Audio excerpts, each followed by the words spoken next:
Assalamualaikum. Hai anak-anak pintar. Apa kabar kalian hari ini? Alhamdulillah, luar biasa, selalu ceria.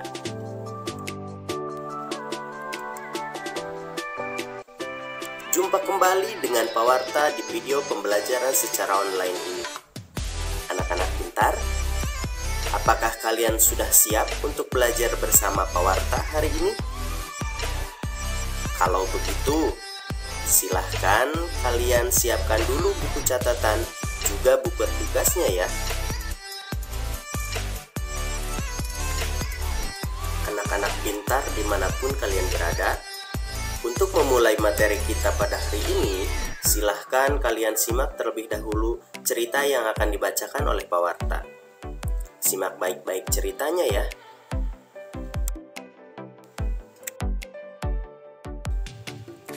Anak-anak pintar, apakah kalian sudah menyimak dengan baik cerita yang barusan Pak Warta bacakan?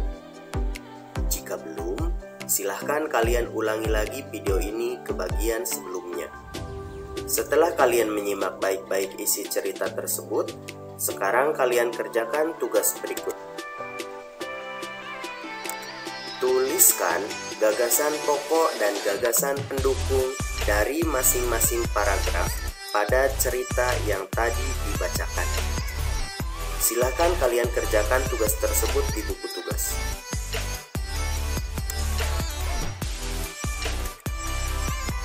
Anak-anak kelas 4 yang pintar, sungguh kaya budaya Indonesia.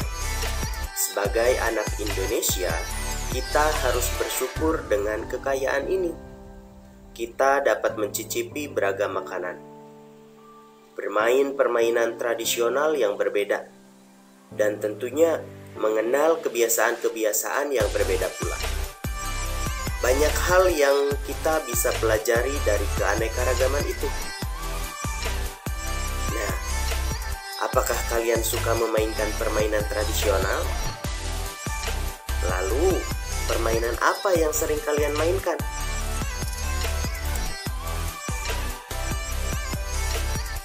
Beberapa permainan tradisional membutuhkan teriakan pemainnya.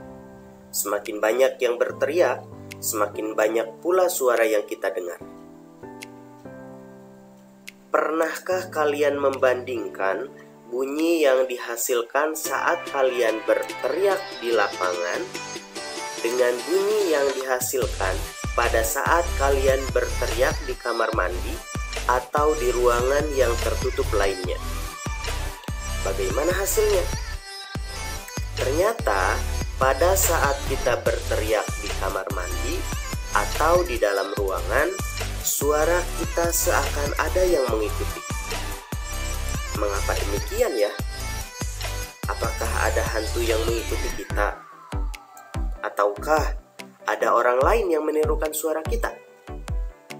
Tentu bukan keduanya. Jawabannya akan kita temukan setelah ini. Selanjutnya, silahkan kalian perhatikan apa yang dilakukan oleh kedua anak pada gambar berikut. Kegiatan apa yang dilakukan oleh keduanya? Ya, betul. Mereka sedang memainkan gendang. Gendang bisa kita temui di banyak wilayah di Indonesia. Pernahkah kamu memperhatikan bagaimana bunyi pada gendang? Gendang dapat berbunyi jika kulit gendang dipukul. Saat dipukul, kulit gendang bergetar. Getaran ini menghasilkan bunyi. Bunyi tersebut masuk ke sebuah rongga yang terdapat di bawah kulit. Bentuk rongga mempengaruhi bunyi yang dihasilkan. Makin kecil dan panjang rongga pada gendang, makin nyaring bunyi yang dihasilkan. Jawaban dari kedua kasus tadi adalah pemantulan bunyi. Selanjutnya, kita akan membahas lebih jauh mengenai pemantulan dan penyerapan bunyi. Kita mulai dengan pemantulan bunyi. Anak-anak pintar, apakah kalian pernah bermain kelereng? Sebuah kelereng yang kita lempar ke dinding yang keras akan mengalami pemantulan. Demikian juga dengan bunyi. Bunyi juga dapat memantul jika dalam perambatannya dihalangi oleh benda yang permukaannya keras, seperti kayu, kaca, dinding, atau besi.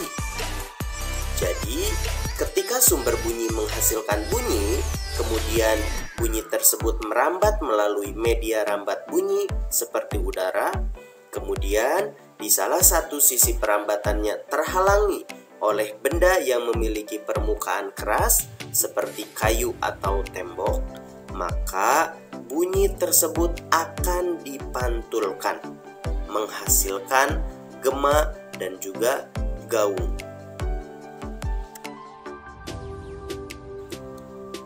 Lalu, bagaimana dengan penyerapan bunyi?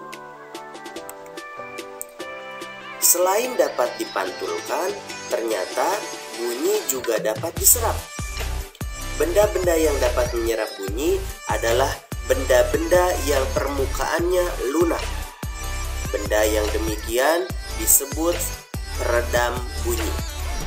Misalnya karpet, goni, kertas, kain, busa, dan wol. Benda-benda tersebut dapat digunakan untuk mencegah terjadinya gaung atau keredam. Dinding dan langit-langit gedung pertemuan, studio rekaman, dan gedung bioskop dilapisi dengan bahan-bahan tersebut supaya tidak terjadi gaung atau keredam. Jadi, apabila bunyi yang dihasilkan menerpa benda yang permukaannya lunak, bunyi tersebut akan diserap. Sampai di sini, apakah kalian bisa memahaminya? Bagus. Jika begitu, kita lanjutkan kembali. Berikutnya, kita kenali macam-macam bunyi pantul. Bunyi pantul ada dua macam, yaitu gaung atau keredam dan juga gema. Kita mulai dari gaung atau keredam. Gaung atau keredam terjadi karena bunyi dipantulkan oleh dinding yang jaraknya tidak jauh dari sumber bunyi.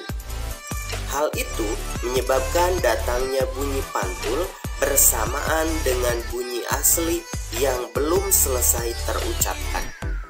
Akibatnya, bunyi pantul mengganggu bunyi asli, sehingga suara yang terdengar tidak jelas.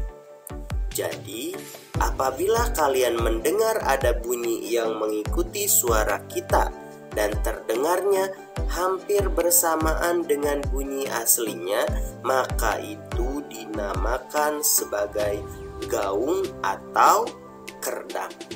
Contohnya adalah bunyi yang terjadi ketika kita berteriak di dalam ruangan.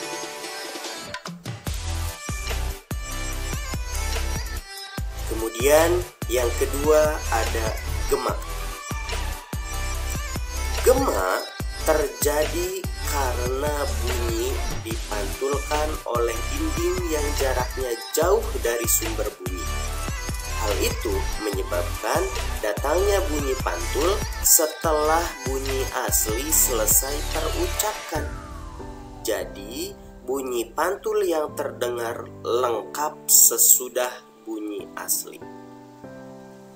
Gema sering terjadi di gua-gua, lembah-lembah, dan bukit-bukit yang jaraknya jauh serta permukaannya keras dan rapat. Selain itu, gema juga dapat dipergunakan untuk mengukur kedalaman jurang atau gua.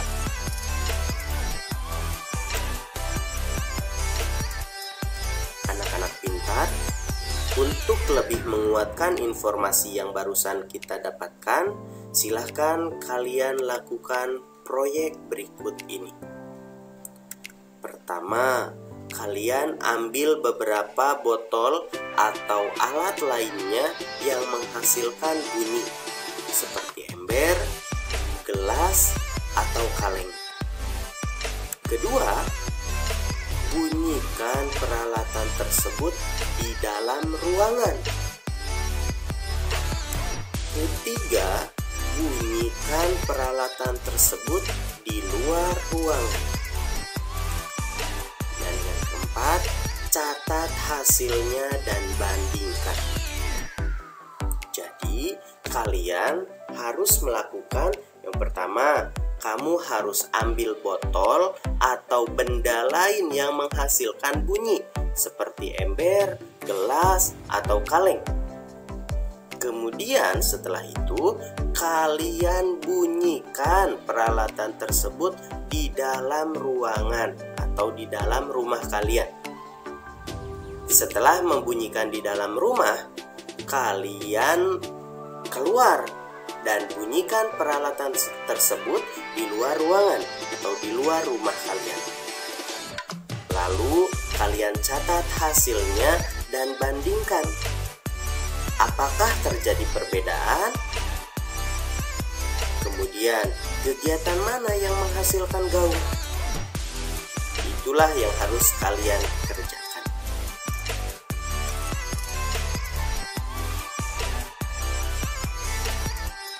Wah, tidak terasa ya, kita sudah berada di akhir tayangan.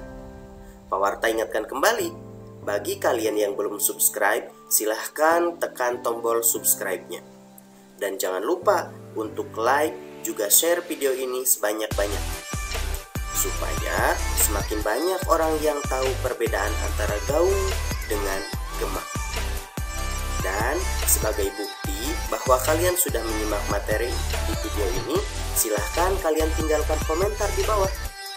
Bagi kalian yang mau mengajukan pertanyaan, silahkan kalian tuliskan pertanyaan tersebut di kolom komentar juga. Terima kasih. Wassalamualaikum warahmatullahi wabarakatuh.